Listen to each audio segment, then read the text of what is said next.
इस वीडियो में हम स्टार्ट करेंगे चैप्टर 1 में मिसलेनियस एक्सरसाइज का सॉल्यूशन। ठीक है, क्लास 12th में relations and function.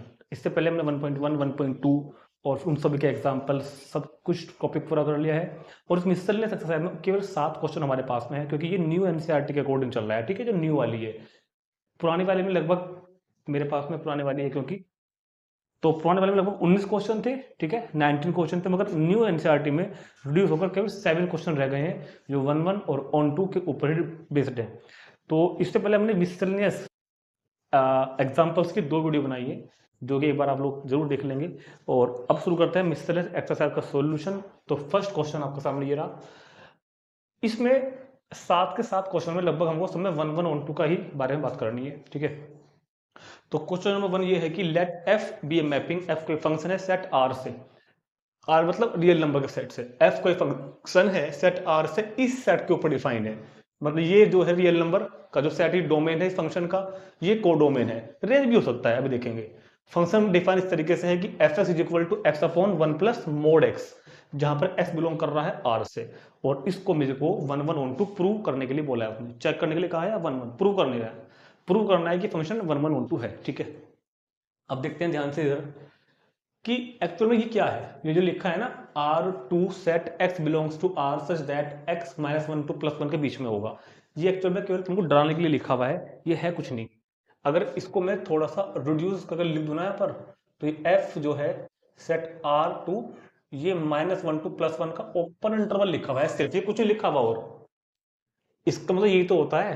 Class 11th में चैप्टर 1 किया था, उसमें हमने रियल इंटरवल्स को, सॉरी सेट की सेट बिल्डर फॉर्म को अगर इस तरह लिखा हो तो ओपन इंटरवल में कैसे लिखते हैं कि x जो है वो रियल नंबर से बिलोंग करेगा और x -1 +1 के बीच में होगा। तो एक तरह से आपको फंक्शन की रेंज दे रखी है। इस क्वेश्चन में डायरेक्ट आपको डोमेन रियल नंबर है, रेंज -1 टू +1 है। तो आप इसको ऐसा मानेंगे कि इस क्वेश्चन के लिए इस फंक्शन डिफाइन ये है, इस फंक्शन का डोमेन तो कितना है, रियल नंबर। तो मैं इधर खोलने के लिए बना देता हूं, क्योंकि मैं आपको बाद में ये डायग्राम समझाऊंगा अभी। ये तो मेरे पास फंक्शन का डोमेन हो जाएगा। डोमेन मतलब रियल नंबर, नेगेटिव भी है, जीरो भी है, पॉजिटिव भी है। और ये हम हमारे पास इस फंक्शन की रेंज रहेगी इस क्वेश्चन में। ठीक है, इस क्वेश्चन के दौरान रेंज रहेगी, -1 है नहीं, -1 से +1 के बीच में है। -1 नहीं है और +1 भी नहीं है। तो ठीक है, ये क्वेश्चन हमारा यहाँ पे दिया हुआ है। और एफ एक्स का मतलब है x plus 1 upon x upon 1 plus mod x. ठीक, इसको 1 1 ऑन टू प्रूव करना है। तो ये पहला क्वेश्चन हमारे पास शायद ऐसा आया है जिसमें मोड फंक्शन अंदर बन के आ गया है, मतलब मिस होके आ गया, x upon 1 plus modulus of x. ठीक, तो देखते हैं कैसे करेंगे। अगर तुमको ध्यान हो, modulus of x, modulus of x जो होता है ना, सिंस मॉडुलस ऑफ एक्स को हम कैसे लिखते हैं, मॉडुलस ऑफ एक्स की वैल्यू होती है एक्स अगर x ग्रेटर देन और इक्वल टू 0, और मॉडुलस ऑफ x की वैल्यू होती है -x if x less than 0। तो हमको ना ये क्वेश्चन 2 केस में करना पड़ेगा, एक बार x को ग्रेटर देन इक्वल टू 0 मान के और एक बार x को लेस देन 0 मान के, क्योंकि x तो बिलोंग करता है रियल नंबर से। तो ये क्वेश्चन हम 2 केस में करेंगे एक्चुअल में। ऐसे करेंगे इस क्वेश्चन को, सबसे पहले लिखेंगे इधर केस फर्स्ट। ठीक, case first mean when x greater than और इक्वल टू 0। जब x ग्रेटर देन और इक्वल टू 0 है, तब एफ एक्स क्या बनेगा। देखो, अगर x greater than equal to 0 है तो मोड x की वैल्यू क्या हो जाएगी, x, पता है ना। तो मोड x की वैल्यू क्या हो जाएगी, x। तो मतलब क्वेश्चन सिर्फ क्या रह जाएगा, x अपॉन 1 प्लस एक्स। देखो, जीरो वाला केस भी मैंने ले लिया। अगर x 0 है तब तो ये 0 बन जाएगा, F X is equal to 0, वो तो ऑब्वियस केस हो गया। अगर ग्रेटर देन है तो x upon 1 plus X, x upon 1 plus X. समझ में आ गया ना। मोड x की वैल्यू x होती है अगर x ग्रेटर देन और इक्वल टू 0 से है। तो F X is equal to कितना हो गया मेरे पास, x अपॉन 1 प्लस एक्स। अब मेरे पास, अब मैं इस क्वेश्चन को 1 1 प्रूव करूंगा, ऑन टू प्रूव करूंगा, फिर दोबारा करूंगा। उस केस में हम केस सेकंड बनाएंगे और x को लेस देन 0 लेंगे। तब हम इस मॉडल्स की वैल्यू यहाँ पर -x रखेंगे और फिर 1 1 टू प्रूव कर देंगे। इस तरह हम इस क्वेश्चन को करेंगे। ठीक है, तो अब हम चेक करते हैं एफ एक्स के लिए 1 1। अब हम चेक करेंगे एफ एक्स के लिए 1 1, और 1 1 चेक करने का वही अपना पुराना तरीका याद करो क्या होता है। लेट x1 और x2 बिलोंग्स टू डोमेन, मतलब रियल नंबर, सच दैट, इस तरह से है कि F X one is equal to F X two. इसको लेके चलना है। हमने 1-1 को क्वेश्चन प्रूव करने के लिए ऐसे तो तरीका बताया था ना। अब स्टार्ट कैसे करते हैं, क्योंकि हमने मान लिया है क्वेश्चन में कि fx1 is equal to fx2 है, इंप्लाइज अब फंक्शन ये है मेरे पास, अब फंक्शन ये है तो fx क्या बन के आएगा इधर से, fx आएगा x1 upon 1 plus x1 is equal to x2 upon 1 plus x2। ध्यान देना fx1 क्या आएगा, x1 अपॉन 1 प्लस x1 और fx2 क्या आ जाएगा इधर से x2 अपॉन 1 प्लस x2। और अगर अब मैंने सोल्व करके x1 is equal to x2 ला दिया, x1 is equal to x2 ला दिया, तो हम कहेंगे फंक्शन 1 है। तो क्रॉस मल्टीप्लाई कर देते हैं इसके एक बार, x1 किधर करोगे मल्टीप्लाई, तो x1 प्लस x2, x2 किधर करेंगे तो x2 plus x2 into x1, जो दोनों तरफ होगा वो कट जाएगा, तो क्या रह जाएगा x1 is equal to x2। तो स्टूडेंट्स इसको लेके चले थे हम fx1 is equal to fx2 को, और x1 is equal to x2 हमने ला दिया, तो क्या कहेंगे हम f इज 1 1। तो हमने इस केस में क्वेश्चन को 1 1 तो प्रूव कर दिया। अब इसी केस में क्वेश्चन को प्रूव करते हैं ऑन टू। इस केस में क्वेश्चन को प्रूव क्या करेंगे हम लोग, ऑन टू करें, स्टार्ट करें क्या। इस केस में हम क्वेश्चन को प्रूव करते हैं क्या, onto. Onto prove करने के लिए सुनो, ऑन टू प्रूव करने के लिए, ठीक है करें, ऑन टू प्रूव करने के लिए तरीका बताओ क्या बताया था, let y belongs to codomain, यानी कि और कोडोमेन यहाँ पर रेंज है, मतलब वो जो सर मैंने अभी लिखा था आपके लिए -1 to +1, लेट y बिलोंग करता है इस सेट से, यानी कि इस वाले ओपन इंटरवल से। बात एक ही है, ये सेट पूरा लिख दो या फिर ये लिख दो, एक ही बात है। लेट y बिलोंग करता है इस इंटरवल से सच दैट, इस तरह बिलोंग करता है कि fx is equal to Y, fx किसके इज इक्वल टू है, y के इक्वल टू है। नाउ अब याद करो हमने आपको क्या तरीका बताया था कि यार fx is equal to Y के रखो, fx की वैल्यू जो है हमारे पास वो लेके चलेंगे हम लोग, x upon 1 plus X is equal to Y. यहां से सोल्व करके x की वैल्यू फाइंड करेंगे इन टर्म्स ऑफ y में, ठीक है, x की वैल्यू फाइंड करेंगे इन टर्म्स ऑफ y। तो थोड़ा सा इधर देख लेते हैं, यहां पर है ना, इसको जब भेज देंगे तो x is equal to Y की 1 में y और प्लस एक्स वाई, ठीक। ये वाला एक्स वाई इधर ले आओ, तो इधर हो जाएगा y, x कॉमन आ गया, तो it is 1 minus Y is equal to Y, तो x is equal to Y upon 1 minus Y.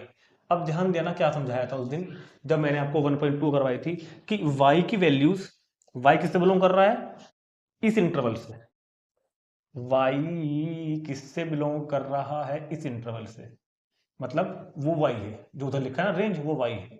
y की वैल्यू यहां से यहां रखनी है, उठा उठाकर 1/1 सब रखनी है, और हर वैल्यू को जो फाइंड होके आएगी, जो मेरे को वैल्यू मिलेगी सोल्व होके डिनोमिनेटर वगैरह सोल्व करके, वो वैल्यू अगर डोमेन में मिल गई तो हाँ ऑन टू होगा, और अगर एक भी वैल्यू ऐसी हुई जो इधर ना मिली तो ऑन टू नहीं होगा। ये हमने सब डिस्कस किया है पहले 1.2 में।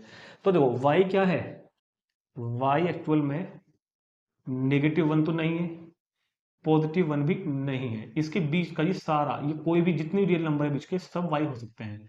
तो मैंने y की वैल्यू सपोज करता हूं मैं 0 ले लिया मैंने, कि 0 रखूंगा अगर तो 0/1 तो 0 आएगा, डोमेन में है। समझ में आया ना, चेक क्या करना है, y की वैल्यू यहां से उठाओ यहां पर लाकर रखो, जो बनेगा वो यहां है या नहीं चेक करना है बस।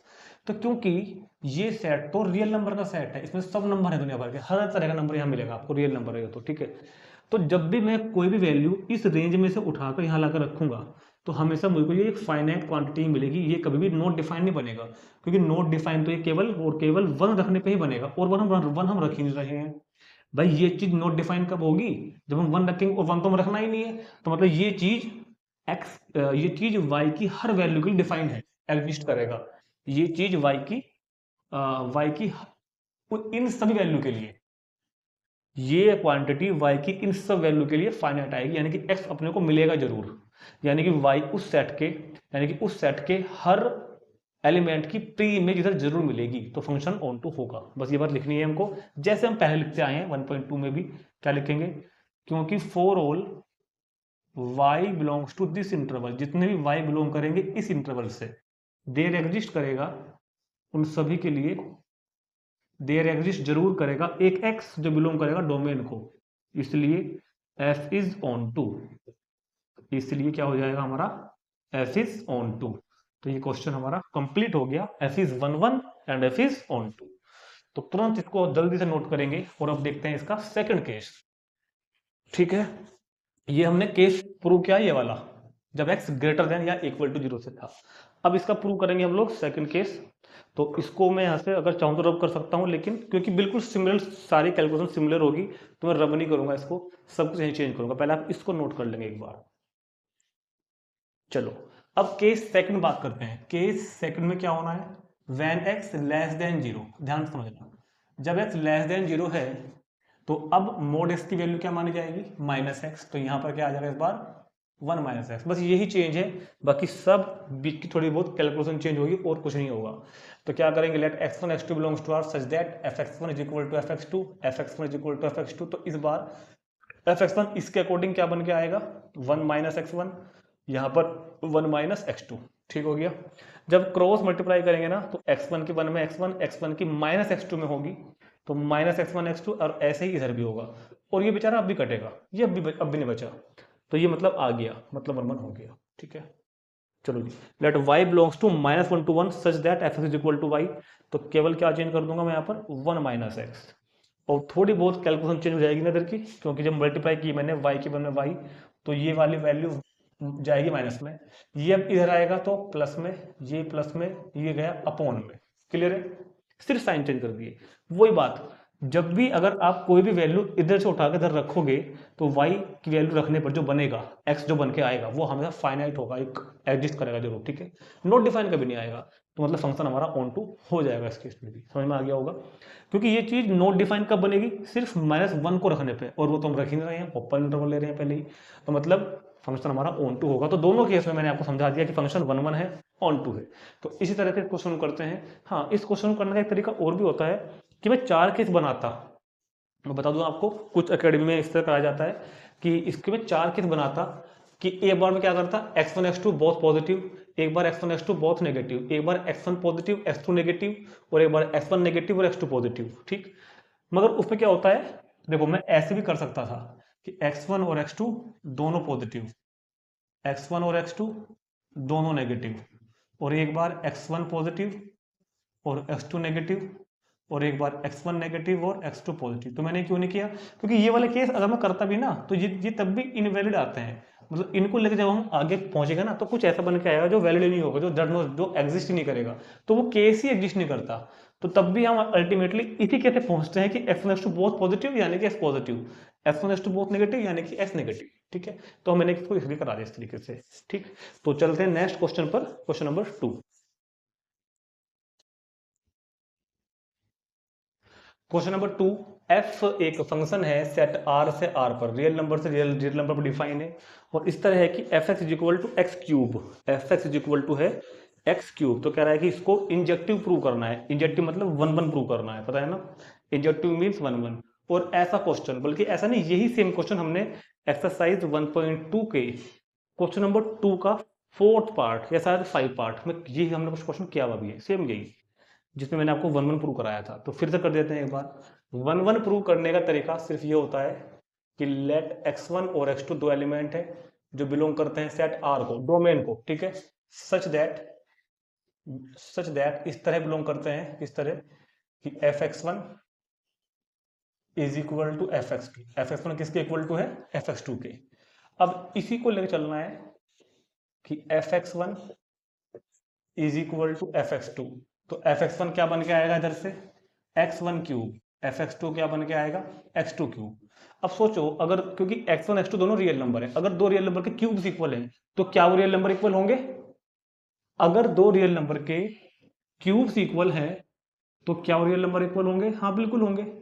ये सब बातें हम पहले कर चुके हैं कि अगर दो रियल नंबर के क्यूब्स इक्वल हैं, भाई 2 का क्यूब और 2 का क्यूब 80 तो होता है, तो ये खुद भी इक्वली होते हैं, तो ये खुद भी इक्वली होते हैं। ठीक है, इसके बारे में हम बहुत डिटेल में बात कर चुके हैं पहले 1.2 में। तो ये आ गया ना, तो सो हम क्या बोलेंगे, इसलिए f इज 1 1, इसलिए f is 1 1, 2 point f is 1 1। 1.2 के क्वेश्चन 2 में हमने क्वेश्चन को किया था, जहां मैंने आपको इसके और सॉल्यूशन भी कराए थे, ग्राफ बना के कराया था, एक तो एरो डायग्राम से कराया था, codomain is equal to range के हो जाए तो भी कराया था मैंने। ठीक, तो वहाँ आप उस वीडियो को रेफर कर सकते हैं अगर चाहें तो। फिलहाल मैं इसको वर्बल प्रूव कर दिया मैंने सिंपल तरीके से। अब देखते हैं अगला क्वेश्चन। चलो जी, क्वेश्चन नंबर 3 में कहता है कि क्वेश्चन नंबर 3 में कहता है मेरे से ये एक सेकंड पहले इसको नोट करो आप, बड़ा क्वेश्चन है तो, है ना। Question number 3।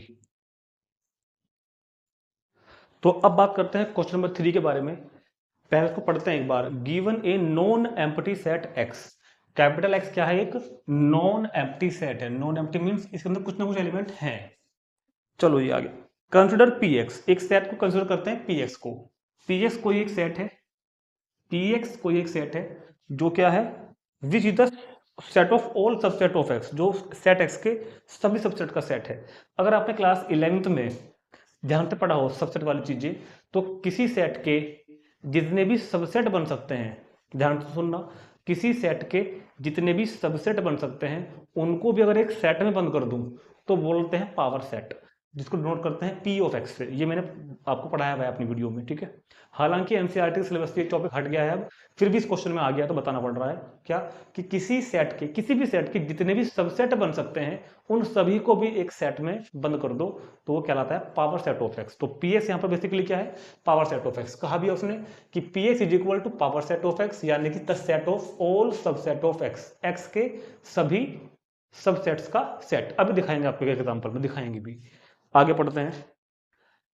अब एक रिलेशन को कंसीडर करने के लिए कह रहा है डिफाइन ए रिलेशन आर। एक रिलेशन वो भी डिफाइन करो, एक रिलेशन डिफाइन करो, relation R for subset A and B. Subset A and B के लिए एक रिलेशन डिफाइन करो, सबसेट ए एंड बी के लिए। मान लो कोई सेट ए है और एक सेट बी है, ये दोनों एक दूसरे से रिलेटेड कब होंगे? सेट ए बी से रिलेटेड कब होगा? If and only if. If and only if का सिंबल ये होता है, सिंबॉलिकली ऐसा बनाते हैं, if and only if A subset है बी का, ए सबसेट है बी का, is R is an equivalence relation on P X. क्या ये सेट पी एक्स में एक इक्विवेलेंस रिलेशन होगा? Justify your answer. ठीक है, कोई बात नहीं, मुझे पता है क्वेश्चन नहीं समझ में आया अभी, तो क्वेश्चन ही क्या कह रहा है वो, कोई प्रॉब्लम समझाते हैं। क्वेश्चन क्या है पहले वो समझते हैं, फिर देखते हैं सॉल्यूशन को, ठीक। बस हाँ, इतना समझ में आया है कि कोई सेट है, उस सेट में कोई एक रिलेशन है और उस रिलेशन को इक्विवेलेंस चेक करना है, इतना समझ में आ गया होगा। अब वो सेट क्या है मैं बताता हूँ अभी, उस सेट में वो रिलेशन क्या है मैं बताता हूँ अभी। फिलहाल ये मान लो कि हाँ एक क्वेश्चन है, उसमें एक सेट है, उस सेट पे कोई रिलेशन है, उसको मेरे को रिफ्लेक्सिव, सिमेट्रिक, ट्रांजिटिव चेक करना है तीनों, क्योंकि मेरे को इक्विवेलेंस चेक करना है तो मेरे को रिफ्लेक्सिव, सिमेट्रिक, ट्रांजिटिव चेक करना पड़ेगा। अब सेट क्या है, अब सेट क्या है वो, और रिलेशन क्या है वो देखते हैं। तो एक एग्जांपल से बात को समझते हैं, थोड़ा सा एक एग्जांपल से बात को समझते हैं। एक एग्जांपल सारी बातें आपको क्लियर हो जाएंगी बिल्कुल। एक एग्जांपल दूंगा, देखो। मैंने कहा कोई सेट है एक्स, यहां करता हूं, मैंने कहा कोई सेट क्या है एक्स, और सेट एक्स के अंदर दो क्या तीन एलिमेंट मान लो। ये भी तो ये कह रहा है, ये भी तो ये बोल रहा है भाई क्वेश्चन में, क्या, कि give in non empty set x, give in non empty set x. अब इस सेट के सारे सबसेट बना दो क्लास 11 की तरह। इसका एक सबसेट 1 होगा, एक सबसेट 2 होगा, एक सबसेट 3 होगा, एक सबसेट 1 2 होगा, एक सबसेट 2 3 होगा, एक सबसेट 1 3 होगा, और एक सबसेट होगा खुद यही 1 2 3, और एक होगा 5। ये है सेट एक्स के सारे सबसेट, ठीक है। इन सभी का सेट, इन सभी का भी जो सेट है वो पी एक्स है, इन सभी का जो सेट है वो पी एक्स है। क्वेश्चन ये है कुल मिला के। फिर पढ़ते हैं, given a non empty set x, consider P x. P x को कंसिडर करो, which is the set of all subsets of x, जो सेट एक्स के जितने भी एलिमेंट है सबके सबसेट का सेट है। अब इस पर हमने एक रिलेशन डिफाइन करा, इसमें 8 मेंबर हैं फिलहाल आपकी आंखों के सामने, और देखो जो मेंबर है वो खुद भी सेट है, ये भी एक सेट है, ये भी एक सेट है, सेट तो है ना। तो इसलिए हम इनको नाम क्या दे रहे हैं, ए और बी, इसलिए हम इनको नाम क्या दे रहे हैं, ए और बी। इस सेट के अंदर जो एलिमेंट है वो खुद भी सेट ही है। अब तक के रिलेशन वाले क्वेश्चंस में अंदर के एलिमेंट ऑर्डर पेयर होते थे अगर ध्यान दिया हो तो, अब पहली बार सेट आ गए। तो कोई एलिमेंट दूसरे से रिलेटेड होगा, यानी कि एक सेट दूसरे से रिलेटेड होगा अगर वो उसका सबसेट है। ये कह रहा है क्वेश्चन कि रिलेशन क्या है, ए बी से रिलेटेड कब होगा, जब ए बी का सबसेट हो, जब ए बी का सबसेट हो। इस रिलेशन को मेरे को रिफ्लेक्सिव, सिमेट्रिक, ट्रांजिटिव चेक करना है। मैं समझाता हूं अभी आपको। मान लो मैंने यहां से कोई सेट उठाया, मान लो मैंने यहां से कोई सेट उठाया 3। अब मैंने ए को उठाया, मैंने उठाया 1 3। मैं कह रहा हूं कि भैया ये ए है और ये बी है, ये ए है और ये बी है। क्या ए बी से रिलेटेड है? तो मेरे को रिलेशन ये चेक करना है, सबसेट होना। अगर ये इसका सबसेट है तो हाँ रिलेटेड होगा। तो ध्यान से देखो, ये इसका सबसेट तो है, इसके सारे एलिमेंट इसके अंदर हैं, तो यस हम बोलेंगे कि क्योंकि 3, ये सेट 3 सेट 1 3 का सबसेट है, तो हम बोलेंगे कि 3 रिलेटेड है 1 3 से। तो रिलेशन क्या दिया समझ में आ गया क्या? एक सेट एक्स है, उसका पावर सेट बनाया मैंने, इसको बोलते हैं पावर सेट ऑफ एक्स। इस सेट के अंदर जो एलिमेंट है वो खुद भी सेट ही है, और दो सेट एक दूसरे से रिलेटेड कब होंगे?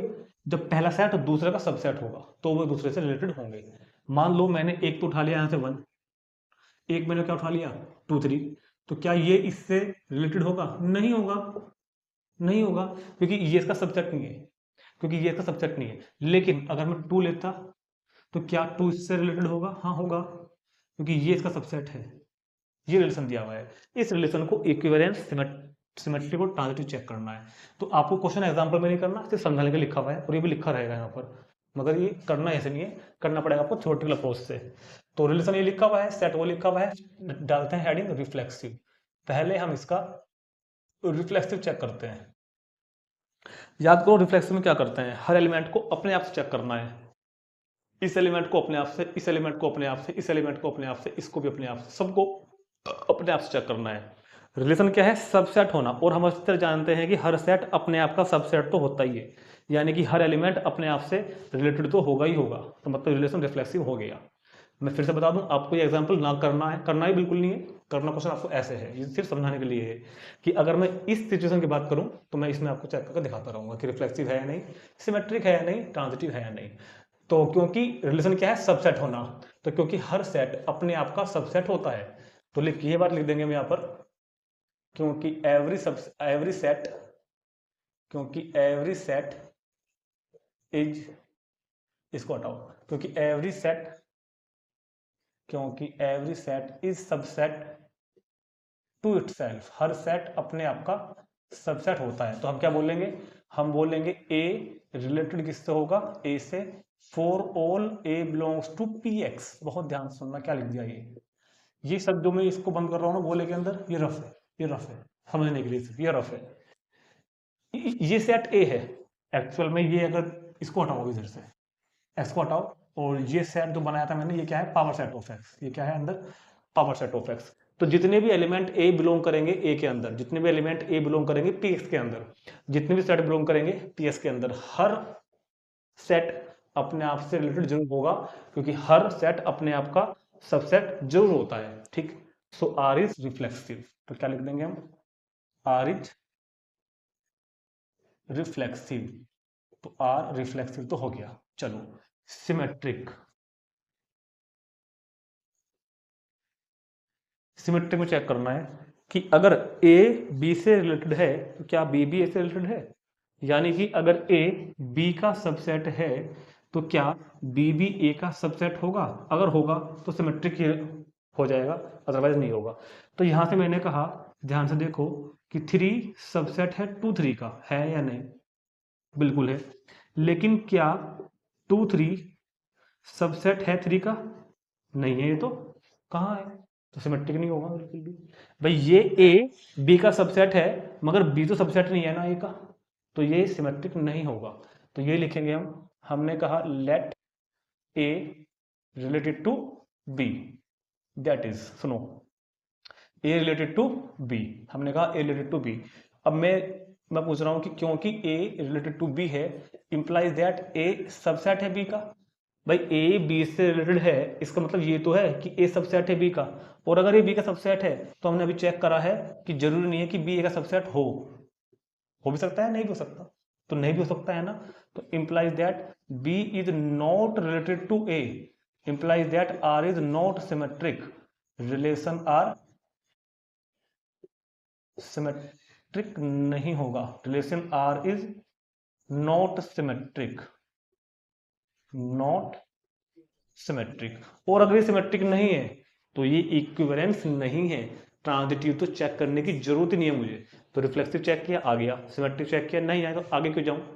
फिर भी मैं आपको उसका ट्रांजिटिव दिखाता हूं चेक करके, बाय चांस ये आ जाए कि चेक करो कि क्वेश्चन रिफ्लेक्सिव सिमेट्रिक ट्रांजिटिव है या नहीं। ठीक, तो ये तो प्रूव हो गया कि क्वेश्चन हमारा इक्विवेलेंस तो नहीं है। अब अगर इसका ट्रांजिटिव देखें आप, बहुत ध्यान से सुनना, तो वैसे ये बात मैं आपको क्लास 11th में सेट थ्योरी वाले चैप्टर में बताया थी मैंने। ध्यान रखना, अगर कोई सेट ए बी का सबसेट है और कोई सेट बी सी का सबसेट है, भाई ए बी के अंदर है पूरा का पूरा और बी सी के अंदर है, तो एक तरीके से ए बी सी के अंदर आ जाएगा। मतलब कहने का ये है कि अगर ए बी का सबसेट है और बी सी का सबसेट है तो ए सी का सबसेट जरूर होता है, मतलब ये रिलेशन ट्रांजिटिव आ जाएगा। ट्रांजिटिव तो आ जाएगा मगर इक्विवेलेंस नहीं होगा क्योंकि सिमेट्रिक पीछे नहीं हुआ है। तो हमने कहा let A related to B and B related to C implies that A subset है B का एंड B सबसेट है C का। तो सोच के देखो कि क्या A सबसेट होगा C का, जरूर होगा। अब दिखाएंगे आपको एग्जांपल में। सो R is transitive, so R is transitive. देखो इधर मैंने कहा कि 2 सबसेट है किसका, 1 2 का, ठीक है, और ये 1 2 सबसेट है 1 2 3 का। ए सबसेट है बी का और बी सबसेट है सी का, तो देखो ध्यान से ए सबसेट है सी का, हो गया ना। तो ये रिलेशन ट्रांजिटिव है, लेकिन क्योंकि सिमेट्रिक नहीं आया था तो फाइनली जो सवाल का हम आंसर लिखेंगे वो कहेंगे हम कि R is not equivalence, R is not equivalence relation, R is not equivalence relation. ठीक, चलते हैं नेक्स्ट क्वेश्चन पर, क्वेश्चन नंबर 4। क्वेश्चन नंबर 4 में है find the number of all onto function from the set A, जिसके अंदर element है 1 2 3, मैंने इसको ए मान लिया। Let A is equal to set 1 2 3 और एन तक के यहाँ पर एलिमेंट है टू इटसेल्फ, मतलब कि इस सेट से इसी सेट पर कितने ऑन टू फंक्शन डिफाइन हो सकते हैं। ठीक, तो सेट ए के अंदर नंबर ऑफ एलिमेंट्स कितने हैं देखते हैं पहले एक बार हम। Number of elements is equal to N, और मैंने आपको बताया था क्योंकि हमने एक ऐसा क्वेश्चन एग्जाम्पल में भी किया था, मिस्टर ने एग्जाम्पल में किया था कि किसी सेट से उसी सेट पर जो नंबर ऑफ किसी सेट से उसी सेट पर जो वन फंक्शन बन सकते हैं वो होते हैं फैक्टोरियल एन, और मैंने आपको परमुटेशन कॉम्बिनेशन की हेल्प से प्रूफ भी करके दिखाया था। ऐसे ही किसी सेट से उसी सेट में जो ऑन टू फंक्शन बन सकते हैं वो भी होते हैं फैक्टोरियल, ये डायरेक्ट फॉर्मूला है इसका। तो अगर आप चाहो तो डायरेक्ट लिख सकते हो number of onto function, number of onto function on set A. तो सेट ए से सेट ए में जो ऑन टू फंक्शन होंगे उसका सिंपल सा फॉर्मूला है फैक्टोरियल एन। इस बात के ऊपर मैंने कुछ शॉर्ट्स भी बनाए हुए हैं जो आपको इसी चैप्टर की एक अलग प्लेलिस्ट है क्लास 12 चैप्टर 1 शॉर्ट्स के नाम से, उसमें शॉर्ट्स मिल जाएंगे आपको। वहाँ पर अलग अलग कंडीशन में कितने 1 1 बनते हैं, कितने ऑन टू बनते हैं या नहीं बनते हैं, सब बताया हुआ है। ठीक है, फिर भी मैंने इसमें यहाँ भी आपको बताऊंगा कि किसी सेट से उसी सेट के अंदर अगर हम बात करें तो कितने ऑन टू फंक्शन डिफाइन हो सकते हैं। तो number of onto function कितने होते हैं, फैक्टोरियल एन होंगे, याद रखना। लेकिन ये तभी है जब सेट ए से सेट ए में डिफाइन हो रहा हो। अगर सेट ए से सेट बी में डिफाइन होगा ना, तभी डिपेंड करता है कि नंबर ऑफ एलिमेंट ज्यादा किस में है, ए में ज्यादा है या बी में ज्यादा है, तो ये बातें हमको देखनी पड़ती हैं। ठीक है, तो फिलहाल याद रखना कि किसी सेट में अगर एन एलिमेंट है तो उस सेट से उस सेट में जो ऑन टू फंक्शन होंगे वो फैक्टोरियल एन होता है, और इनटू फंक्शन भी फैक्टोरियल एन ही होते हैं, ये मैंने पहले बताया आपको पहले वाले एग्जाम्पल में।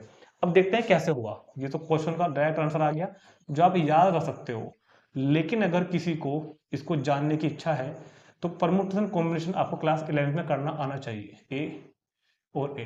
फिलहाल मैं आपको समझाने के लिए 4 एलिमेंट से काम चलाता हूं, है ना। फंक्शन को ऑन टू रखना है, ध्यान सुनना मेरी बात, फंक्शन को ऑन टू बनना है, ऑन टू मतलब इधर के हर एलिमेंट की इमेज होनी चाहिए। ठीक है, तो इस वन के पास कितने चांसेस हैं, कितने ऑप्शन हैं, कितने वे हैं इसके पास अपनी इमेज चुनने के लिए। ये 1 चाहे तो इसको चुन सकता है, ये 1 चाहे तो 2 को चुन सकता है, ये चाहे तो 3 को, चाहे तो 4 को। तो इस एलिमेंट को अपनी इमेज चुनने के लिए 4 रास्ते दिखाई दिए, ठीक। चुनेगा किसी एक को ही, इसने चुना 3 को, ठीक। क्लियर होगी बात? 4 तरीके थे। अब क्योंकि फंक्शन को ऑन टू बनना है, तो अब इस 2 को भी जाना पड़ेगा वहां पर कहीं ना कहीं लेके, इस 2 की भी मेरे को वहां पर, इस 2 को भी वहां पर जाना पड़ेगा। अब सवाल ये आया, अब क्वेश्चन ये आता है कि फंक्शन को ऑन टू बनना है और उसको फंक्शन भी बनना पड़ेगा। इसको फंक्शन भी मतलब इधर के किसी भी कोई भी एलिमेंट ऐसा ना हो जो जिसकी इमेज बने ही ना, क्योंकि फिर तो फंक्शन ही नहीं रहेगा। तो मतलब अब इस 2 को भी अपनी इमेज चुननी पड़ेगी। 2 के पास कितने तरीके हैं चुनने के? अब तुम कहोगे सर 2 इसको भी तो इसको भी तो चुन सकता है ना? बिल्कुल, ये 2 इसको भी चूज कर सकता है, लेकिन अगर इस 2 ने इसको चूज कर लिया तो फिर ये फंक्शन ही नहीं रहेगा, क्योंकि जितने एलिमेंट यहाँ है उतने ही यहाँ है। तो मतलब कहने का ये है कि इस 2 को तो इससे कोई अलग ही इमेज लेनी पड़ेगी, और इसके पास सिर्फ 3 ऑप्शन बचे, 1 2 3। इसने ले लिया मान लो इसको। अब इसके पास 2 ऑप्शन बचे, इसने ले लिया इसको, 2 ऑप्शन। इसके पास अब एक ही ऑप्शन बचा। इस तरह से क्या बन के आया? फैक्टोरियल 4। और अगर n एलिमेंट होंगे तो क्या बन के आएगा? Factorial n। ठीक, तो ये इसका थोड़ा सा प्रूफ मैंने आपको बताया है, तो नोट कर लेंगे और देखते हैं अगला क्वेश्चन नंबर 5। क्वेश्चन नंबर 5 कुछ खास क्वेश्चन नहीं है, बहुत सिंपल सा है। इसको हम ऑर्डर्ड पेयर में फाइंड करके देख सकते हैं आराम से। क्या रहा है कि फाइंड करो, ये चेक करो कि क्या लेट एक सेट है -1 0 1 2, ये सेट ए है, ये सेट बी है, और 2 फंक्शन डिफाइन है ए से बी पर। एक फंक्शन एफ डिफाइन है ए से बी पर, एक फंक्शन जी डिफाइन है ए से बी पर। ए इस तरह डिफाइन है, बी और जी जो है वो इस तरह से डिफाइन है। चेक करना है कि क्या एफ और जी इक्वल है। इसमें लिखा है कि इज एफ और जी आर इक्वल, क्या एफ और जी इक्वल है या नहीं बताना है, ठीक है। तो क्वेश्चन समझ में आ गया होगा ना? 2 सेट है, दोनों में 4 एलिमेंट है। एफ इमेज, एफ फंक्शन है ए से बी पर, जी फंक्शन है ए से बी पर। एफ की डेफिनेशन ये है, जी की डेफिनेशन ये है। बताना है कि क्या एफ और जी इक्वल है। तो यहाँ पर हम देखो, वैसे फंक्शन अगर इनफाइनाइट होते हैं ना, इनफाइनाइट अगर सेट इनफाइनाइट होता तब तो तरीका अलग होता है, फंक्शन को इक्वल है इक्वल चेक करने के लिए, इक्वल है या नहीं। तब तरीका होता है कि फंक्शन के डोमेन सेम हो, फंक्शन की रेंज सेम हो, और formula X belongs to A F X is equal to G X हो, वो तरीका अलग हो गया। मगर यहाँ पर नंबर ऑफ एलिमेंट बहुत ही कम है, तो सिंपल हम इसको ऑर्डर्ड पेयर में फाइंड करके भी पता कर सकते हैं, ठीक। तो चलो बात करते हैं पहले फंक्शन एफ के बारे में। For function F of x, ठीक। तो अगर चाहो तो आप उससे भी कर सकते हैं इसको, हम डायग्राम से, एरो डायग्राम की हेल्प से हम और इजीली चीजों को देख पाएंगे, है ना। ये ए सेट है, ये बी सेट है, -1 0 1 2, -4 -2 0 2। फंक्शन क्या है? X square minus x. तो बहुत ध्यान से सुनना, रखो यहाँ पे लाके, ये क्या है भैया? -4 -1 का स्क्वायर, ध्यान सुनना, निकालना पड़ेगा, है ना। फंक्शन ऑफ कितना, फंक्शन क्या डिफाइन किया उसने? -1, फंक्शन ऑफ -1, तो -1 स्क्वायर माइनस 1, तो -1 का स्क्वायर 1, माइनस माइनस +1, तो कितना हो गया? 2। तो -1 की इमेज कितनी आ गई? 2 आ गई। अब 0 रख के देखो, फंक्शन ऑफ 0, 0 पे सिंपल दिख रहा है कि जब 0 भरोगे तो 0 आएगा, 0 पे 0 आ रहा है। अब रखो कितना? 1 रखो। जब 1 रखेंगे ना इसके अंदर, तो 1 स्क्वायर 1, ये भी 0 आ गया, 1 की इमेज भी 0 आ गई। अब कितना रखेंगे यार? 2 रखो, तो 2 स्क्वायर -2 इज इक्वल टू 2 आ गया, ठीक। तो यहां से मैंने एफ फाइंड किया ऑर्डर्ड पेयर में। -1 के लिए क्या इमेज आई है? -1 के लिए ऑर्डर पेयर 2 बना, 0 के लिए 0 आ गया, 1 के लिए भी 0 आ गया, और 2 के लिए 2। तो ये मैंने पहले f को फाइंड किया ऑर्डर्ड पेयर की फॉर्म में। अब मैं फाइंड करूंगा देखो g को, अब मैं g को फाइंड करूंगा, वो भी शायद यही आएगा, है ना। तो फॉर फंक्शन, बात करते हैं g, फॉर फंक्शन gx। तो अगर gx की बात करो तो इसको बना लूं क्या डायग्राम में? इसको भी बना लूं क्या? -1 0 1 2, और इधर कितना हो जाएगा भैया? -4 -2 0 2। This is set A and this is set B, function define है जी, ठीक है, हो गया। तो बात करते हैं जी -1, जी 0। हालांकि तरीका ये नहीं है, फंक्शन को इक्वल चेक करने का तरीका एक अलग है, मगर नंबर ऑफ एलिमेंट्स कम है तो हम ऐसे कर रहे हैं ना। हालांकि वो हमारे सिलेबस में है भी नहीं है, वो टॉपिक हमारे सिलेबस में भी है भी नहीं है। जब आपको जेई की सीरीज कराएंगे तब देखेंगे उस चीज को हम फिलहाल। तो जे -1 कितना होगा, जी -1 2 इंटू मोड -1 -1/2 -1, तो ये कितना बैठ जाएगा भाई 3/2, तो ये बैठेगा 3 -1 2 हो जाएगा, है ना। तो -1 की इमेज 2, 0 पुट करो तो 2 इंटू 0 -1/2 -1, तो ये बैठेगा माइनस माइनस प्लस 1/2 और तो 0 आएगा, ठीक है। 0 की इमेज 0, G1 2 इंटू 1 -1/2 -1, इसके लिए भी वैल्यू कितनी आ जाएगी, 1/2, 1 से क्या 0 आ जाएगा, तो 1 के लिए 0 हो गया। 2, तो 2 -1/2 माइनस के 1 इज इक्वल टू 2 आएगा, 2 दूनी 4 में से क्या 3/2, 3/2, 3 में से गया 2, तो 2 के लिए 2 आ गया। तो फंक्शन जी क्या आया, ऑर्डर्ड पेयर की फॉर्म में, -1, 2, 0, 0, 1, 0 और 2, 2। तो अगर आप देखें बहुत ध्यान से तो दोनों सेम निकल के आ गए क्या, यस। तो यस, यस एफ और जी इक्वल। तो इस तरह हम इसको चेक कर सकते हैं, यस एफ और जी इक्वल है।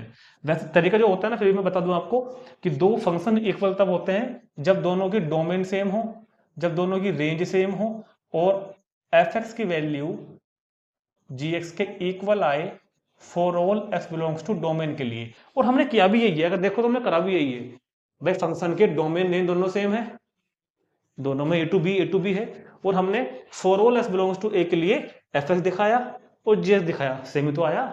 हाँ, तो हमने करा भी वो एक तरीके से देखा जाए तो। चलते हैं अगले क्वेश्चन पर, नंबर 6। क्वेश्चन नंबर 6 और 7 दोनों एक जैसे हैं, और इन दोनों के जैसे हमने एग्जाम्पल्स में, एग्जाम्पल की जो पार्ट 2 वाली वीडियो थी उसमें 2 क्वेश्चन हमने किए थे, बहुत बेहतरीन तरीके से मैंने आपको समझाया था। हालांकि एमसीक्यू है, मगर हम इसको एमसीक्यू की तरह सोल्व नहीं करेंगे कि भाई ये क्वेश्चन बाकायदा डिस्क्रिप्टिव करने के हैं, और ये क्वेश्चन अक्सर कंपटीशन में, जेई वगैरह में, सीयूटी में, एनडी में आते हैं ये क्वेश्चन। ये एनसीईआरटी के क्या नाम है, क्या कहते हैं, तुम्हारे एकेडमिक एग्जाम्स के है भी नहीं है, यहाँ तो उसने केवल उनको ऑप्शन में दिया हुआ है, ठीक है। क्योंकि ये कोई फॉर्मूला वगैरह नहीं है, सोचना पड़ता है, थोड़ा सा दिमाग को खोलना पड़ेगा मेरे को अब यहाँ पर आपका। हमने किए थे एग्जाम्पल में, जिसने देखी होगी वीडियो उसको पता होगा। तो कह रहा है कि let A is equal to 1 to 3, A is equal to 1 to 3 कोई सेट है, the number of relations containing 1 2 and 1 3, उन रिलेशंस के बारे में बताओ जो 1 2 को कंटेन कर रहा हो और 1 3 को भी, मतलब उसके अंदर 1 2 भी हो एलिमेंट और 1 3 भी हो, और रिफ्लेक्सिव भी हो, सिमेट्रिक भी हो, बट ट्रांजिटिव ना हो। 5 कंडीशन उसने हमको दे दी कि वो रिलेशन बताओ जो 1 2 को रखता हो, 1 3 को रखता हो, रिफ्लेक्सिव हो, सिमेट्रिक हो, ट्रांजिटिव ना हो, ठीक है। कितने होंगे ऐसे, कितने होंगे ये बताना है, ठीक। तो इसका तरीका मैंने आपको बताया था कि सबसे पहले आप एक रो से फाइंड किया करो, सबसे पहले हर क्वेश्चन में इस तरह के एक रो से क्या होगा, 1 1 1 2 1 3 2 1 2 2 2 3 3 1 3 2 3 3, ठीक है, कर दिया हमने। अब वो सबसे स्मॉलेस्ट रिलेशन लिखो जो इन सब बातों को फुलफिल करता हो, सबसे स्मॉलेस्ट रिलेशन। तो smallest relation, smallest relation which is reflexive, smallest relation क्या कह रहा है ये, smallest relation which is reflexive, और आगे क्या कह रहा है भैया, which is reflexive and symmetric, which is reflexive and symmetric but not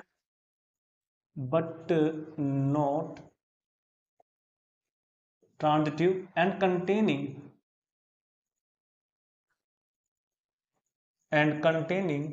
1 2 and 1 3, और 1 2 1 3 को रखता हूं मैंने 5 बातें इसके अंदर लिख दी।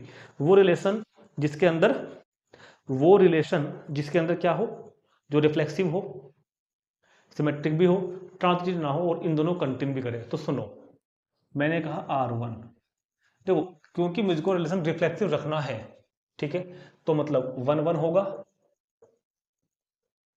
2 2 भी होगा, 3 3 भी होगा। बात समझ में आ गई क्या? सिमेट्रिक रखना है, सिमेट्रिक ये फिलहाल है। ट्रांजिटिव नहीं रखना, मगर फिलहाल तो हो रहा है ट्रांजिटिव, क्योंकि डबलेट्स ट्रांजिटिव होते हैं, लेकिन कंटेनिंग इन दोनों को भी तो करना है ना, तो 1 2 को कंटेन करा लो, 1 3 को कंटेन करा लो, मतलब रख लो इसके अंदर। तो अब जो ये रिलेशन बन के आया मेरे सामने, जो अभी बन के आया, अगर मैं इसकी बात करूं, मान लो मैं इसको बंद कर देता हूं यहाँ पर, अभी करना नहीं है, अभी मान लो करूंगा, तो पहले देखो कि ये इन सब बातों को फुलफिल कर रहा है क्या। देखो ये तो है, देख रहे मेरे को मैंने रखे हैं, ये तो है, ठीक। अगर रिफ्लेक्सिव की बात करूं, रिफ्लेक्सिव है, तो 3 बातें ठीक हो गई मेरी। सिमेट्रिक है क्या? देखो सिमेट्रिक नहीं आई है, क्योंकि इन दोनों के डबलेट उल्टे नहीं आए, तो रखना पड़ेगा 1 2 के लिए 2 1। अब ये सिमेट्रिक भी हो गया। अब ये चीज ठीक हो गई, ये भी ठीक हो गई, ये भी हो गई, ये भी हो गई। ट्रांजिटिव नहीं होना चाहिए, चेक कर लो एक बार ट्रांजिटिव है क्या। अगर मैं 1 2 के साथ 2 से शुरू होने वाला देखूं 2 1, तो 1 1 आ गया, ट्रांजिटिव बैठ जाएगा। इसने ट्रांजिटिव का टेस्ट पास कर दिया भैया। 1 3, अच्छा इन दोनों को देखो एक मिनट, इन दोनों को देखो, अगर 2 1 को पहले लिख दूं मान लो एक मिनट के लिए, और 1 3 को आगे लिख दूं, तो इन दोनों से ट्रांजिटिव के लिए क्या चाहिए मेरे को? 2 3, और 2 3 इसके अंदर है नहीं, कहीं भी शायद नहीं है। तो यस, ये वो रिलेशन है जो हमारी सारी बातों को फुलफिल कर रहा है। ये वो रिलेशन है, ये वो रिलेशन है जो रिफ्लेक्सिव है। इन चारों को चेक कर लो, सिमेट्रिक है, ट्रांजिटिव नहीं है, क्योंकि मैंने चेक करके दिखाया अभी अभी, और 1 2 1 3 को रख भी रहा है। तो मैंने एक तो ऐसा रिलेशन ढूंढ दिया, एक तो मैंने ऐसा रिलेशन ढूंढ दिया जो इन पांचों बातों को सेटिस्फाई कर रहा है। रिलेशन रिफ्लेक्सिव भी है, क्योंकि देखो तीनों के डबलेट्स आ गए। सिमेट्रिक है, क्यों है? क्योंकि हर एक का उल्टा है यहाँ पे। ट्रांजिटिव क्यों नहीं है? क्योंकि 2 1 और 1 3 को लेके जो 2 3 बनेगा वो नहीं है, 1 2 1 3 तो है यहाँ पर। तो ये स्मॉलेस्ट रिलेशन बना, सबसे छोटा ये बनेगा। 1 2 3 4 5 6 7, 7 एलिमेंट वाला, जिसके अंदर 7 एलिमेंट आए हैं। 7 से छोटा 6 वाला, 5 वाला, 4 3 2 1 वो नहीं बनेंगे, ठीक। तो 7 वाला मैंने बना दिया, एक तो बन गया। अब चेक करो क्या 8 वाला बन सकता है क्या, या 9 वाला बन सकता है क्या? देखो 9 वाला बिल्कुल नहीं बन सकता, क्योंकि 9 वाला केवल एक ही होता है, और वो ये है यूनिवर्सल रिलेशन। और यूनिवर्सल रिलेशन रिफ्लेक्सिव भी होता है, सिमेट्रिक भी होता है, इन दोनों को रख भी रहा है, मगर ये ट्रांजिटिव भी होता है। अपने को ट्रांजिटिव चाहिए नहीं है, तो 9 वाला मेरे को चेक ही नहीं करना, ठीक। समझ में आया ना? सबसे छोटा रिलेशन जो इन 5 बातों को फुलफिल कर रहा था, वो तो ये रहा, वो 7 एलिमेंट का है, इस तरह का कोई नहीं बनेगा।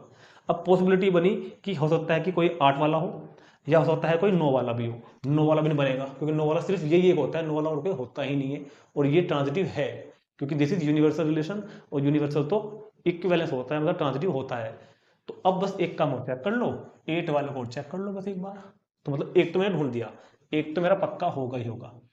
अब now now we check relation in which 8 element. अब उन रिलेशंस को चेक करो जिसमें 8 एलिमेंट्स हों। अच्छा, जो वो 8 एलिमेंट होंगे ना, देखो 7 तो ये है। अब क्या हुआ? अब ये हुआ कि ये आ गया था, ये भी आ गया था, 1 3 भी आ गया, 1 2 भी आ गया, 2 3 अभी इसके अंदर नहीं आया, 2 3 नहीं आया, और 3 2 भी नहीं आया। तो या तो एक रिलेशन 8, अब दो दो बातें पॉसिबल हैं, एक तो R2 पॉसिबल है, एक R3 पॉसिबल है, क्योंकि इस इन 7 में मुझे या तो ये ऐड करना है, इन 7 में मुझे या तो ये ऐड करना है, या ये ऐड, या फिर ये ऐड करना है, तब तो बनेगा 8 का, क्योंकि बाकी सब तो लिखे हुए हैं। अब मैं एक बात पूछना चाह रहा हूं, 1 1 2 2 3 3 1 2 1 3 2 1, ये मैंने इतना ही लिख दिया 7 एलिमेंट का। अब 8 एलिमेंट पूरे करने के लिए या तो ये लेना पड़ेगा, या ये लेना पड़ेगा। मैंने फिलहाल ये ले लिया 8, ये 8 का मेरा बन गया, ये मेरा 8 का बन गया, ठीक है। अब मुझको इस 8 एलिमेंट वाले रिलेशन में ये 5 बातें फिर से चेक करनी है, तब तो पास करूंगा ना मैं इसको। तो रिफ्लेक्सिव है बिल्कुल, सिमेट्रिक है, इसका उल्टा भी है, इसका भी उल्टा है, इसका भी है, इसका भी है, इसका नहीं है। और अपने को सिमेट्रिक रखना है, और मुझको अगर इसको सिमेट्रिक रखना है, तो मेरी मजबूरी है कि मुझे 2 3 के लिए 3 2 डालना पड़ेगा और ये तुरंत बन जाएगा वापस 9 वाला, और अब ये ट्रांजिटिव भी हो जाएगा। तो मतलब 8 वाला मेरे काम का नहीं है। और अगर मैं 2 3 के बजाय 3 2 डालता यहाँ पर, तो मेरे को फिर से सिमेट्रिक बनाने के लिए 2 3 फिर डालना पड़ता। समझ में आ रही है बात? और ये 8 वाला फिर से 9 वाले में तब्दील हो जाता, और 9 वाले में तब्दील होने का मतलब ये यूनिवर्सल बन जाता, ट्रांजिटिव हो जाता, जबकि अपने को ट्रांजिटिव रखना नहीं है। तो मतलब क्या हुआ कि सिर्फ ये 7 एलिमेंट वाला एकमात्र रिलेशन ऐसा है जो इन 5 बातों को फुलफिल कर रहा है, क्योंकि 9 वाला यही है, 7 से कम कोई है ही नहीं, और 8 वाला अगर मैं बनाऊंगा तो मजबूरन मुझको 9वां एलिमेंट डालना पड़ेगा, और 9वां एलिमेंट डालते ही वो ट्रांजिटिव हो जाएगा। तो इसका मतलब सवाल का आंसर एक हुआ। Only one relation was possible जो इन सारी बातों को सेटिस्फाई करता हो। तो क्वेश्चन का आंसर क्या होगा? ए। देखो ए पर आ गया एक, यस। तो ठीक है, तो इसका आंसर केवल क्या होगा? केवल यही एक ऐसा रिलेशन पॉसिबल है, 9 वाला नहीं होगा। ठीक है, इस तरह से क्वेश्चन को हम सोल्व करेंगे। देखते हैं अगला 7। क्वेश्चन नंबर 7 बिल्कुल ऐसे ही है। फिर से सेट दिया हुआ है एक 1 2 3 the number of equivalence relation. इस बार रिलेशन इक्विवेलेंस हो, मतलब वो रिफ्लेक्सिव भी हो, सिमेट्रिक भी हो, ट्रांजिटिव भी हो, और 1 2 को कंटेन भी करता हो। 4 बातें हैं, 1 2 कंटेन करो, रिफ्लेक्सिव हो, सिमेट्रिक हो, ट्रांजिटिव हो। तो हमने कहा कि एक रो से पहले फाइंड कर लेते हैं। एक रो से फाइंड कर लिया smallest relation which is equivalence, है ना, which is equivalence and containing 1 2, और 1 2 को कंटेन करता हो। वो सबसे छोटा रिलेशन लिखो पहले, वो सबसे छोटा रिलेशन लिखो जो रिफ्लेक्सिव, सिमेट्रिक, ट्रांजिटिव तीनों हो और 1 2 कंटेन भी करे। लिखते हैं, चलो लिखें। तो हमने कहा जी R1, क्योंकि रिफ्लेक्सिव रखना है तो 1 1 होना चाहिए, 2 2 होना चाहिए, 3 3 भी होना चाहिए उसके अंदर। ठीक है, 1 1 होना चाहिए, 2 2 होना चाहिए, 3 3 भी होना चाहिए। ये बात सही में आ गई होगी। फिलहाल अगर बात करूं तो रिफ्लेक्सिव है, सिमेट्रिक है, ट्रांजिटिव है, मतलब इक्विवेलेंस है, लेकिन अभी 1 2 नहीं आया। 1 2 भी रखो, 1 2 को रखना पड़ेगा बिल्कुल। और 1 2 अगर रखा तो अब ये सिमेट्रिक नहीं रहा, सिमेट्रिक बनाओ तो 2 1 भी रखना पड़ेगा। अब चेक करो, ये सब रिफ्लेक्सिव है, ये सब सिमेट्रिक, देखो रिफ्लेक्सिव सारे हैं 3 यहां तक के, सिमेट्रिक सारे हैं, ट्रांजिटिव भी हैं, क्योंकि 1 2 2 1 के लिए 1 1 और 2 1 1 2 के लिए 2 2। तो इस वाले रिलेशन ने मेरी सारी बातें मान ली, चारों बातें मान ली। और ये 1 2 3 4 5, तो मैंने 5 एलिमेंट वाला एक रिलेशन तो ऐसा ढूंढ दिया जो मेरी चारों बातों को सेटिस्फाई कर रहा है। ठीक, अब मैं ढूंढता हूँ 6 वाला, 7 वाला, 8 वाला, 9 वाला। और सुनो, 9 वाला भी, ये भी है, ये भी हो गया। एक ये पास कर गया, एक ये, क्योंकि ये है यूनिवर्सल रिलेशन, और यूनिवर्सल रिलेशन रिफ्लेक्सिव भी होता है, सिमेट्रिक भी होता है, ट्रांजिटिव भी होता है, और 1 2 तो है ही इसके अंदर। कहाँ गया भाई 1 2? ये तो यूनिवर्सल हो गया ना, ये रिफ्लेक्सिव भी होता है, सिमेट्रिक भी, ट्रांजिटिव भी, और 1 2 भी है। तो मेरे को 9 वाला भी मिल गया, 2 मिल गए मुझे अब तक। मेरा सवाल का आंसर लगभग 2 तो मतलब आएगा ही आएगा। तो जो मेरे ऑप्शन है ना 1 2 3 4, उनमें 1 तो आना नहीं है, अब 2 आ सकता है, अभी 3 भी देखेंगे अभी, क्योंकि अभी मुझको 6 वाले, 7 वाले, 8 वाले चेक करने पड़ेंगे एक बार। ठीक, ठीक है, अब चेक करते हैं। चलो, अब हमने कहा now we check relations in which 6 element, जिसके अंदर 6 एलिमेंट्स हों। देखो अब मैं पता क्या करूंगा, जब मैं 6 वाला बनाऊंगा, ध्यान सुनना, तो स्मॉलेस्ट तो यही है ना, ये तो लिखना ही लिखना है, 1 1 2 2 3 3 1 2 2 1, ये तो मेरे को लिखना ही लिखना था 5 तक का। तो अब ये 5 है, तो 4 अभी ऐसे हैं जो इसमें नहीं आए। देखो एक तो अभी 1 3 इसके अंदर नहीं आया, एक अभी 2 3 नहीं आया, एक अभी 3 1 नहीं आया, और एक अभी 3 2 नहीं आया। ये 4 एलिमेंट अभी यहाँ पे नहीं आए।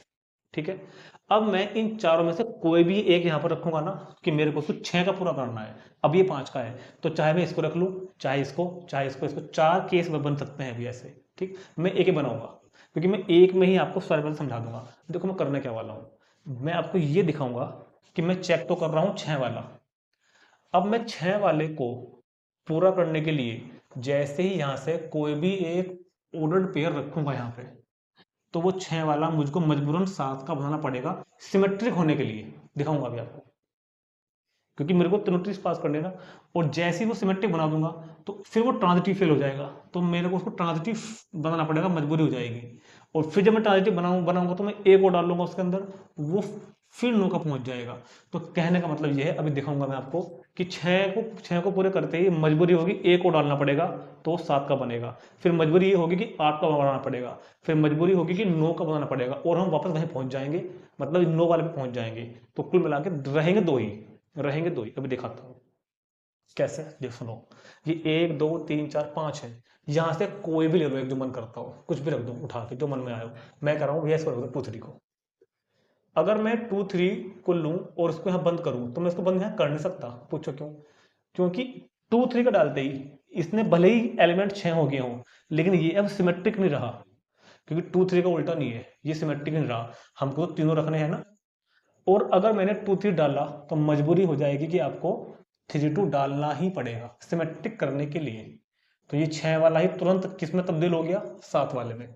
मतलब 6 वाला ऐसा कोई है ही नहीं, 6 वाला ऐसा कोई रिलेशन बनेगा ही नहीं, क्योंकि जब भी आप 6 वाला बनाने की कोशिश करोगे, चाहे इसको रखोगे, चाहे इसको, चाहे इसको, चाहे इसको, मजबूरी होगी सिमेट्रिक करने की, वो 7वां डालना ही पड़ेगा। अब 7 पे आ गया मैं, 1 2 3 4 5 6 7। अब सोचो क्या यहाँ बंद कर दूं इसको? क्या ये रिफ्लेक्सिव, सिमेट्रिक, ट्रांजिटिव तीनों है? तो ये तो है इसके अंदर, इसको तो देखेंगे नहीं, ये तो आ ही गया। रिफ्लेक्सिव भी है, सिमेट्रिक भी है, क्योंकि सबके उल्टे हैं। ट्रांजिटिव चेक करो एक बार, ट्रांजिटिव चेक करो इसका एक बार। अगर मैं दिखाऊं आपको ट्रांजिटिव के लिए, अगर मैं इन दोनों में आपको ट्रांजिटिविटी चेक करके दिखाऊं, तो 1 2 2 3 के लिए 1 3 नहीं है, 1 3 नहीं है। और ट्रांजिटिव रखना है तो आपको ये 1 3 कहाँ गया, यहाँ रखना पड़ेगा। तो मतलब आपका 7 वाला किस में बन गया? अब 8 में। और अब आपने ट्रांजिटिविटी पूरी करी, अब ये बेचारा सिमेट्रिक नहीं रहा, क्योंकि 1 3 का उल्टा नहीं है, तो आपको 1 3 का उल्टा 3 1 भी रखना पड़ेगा।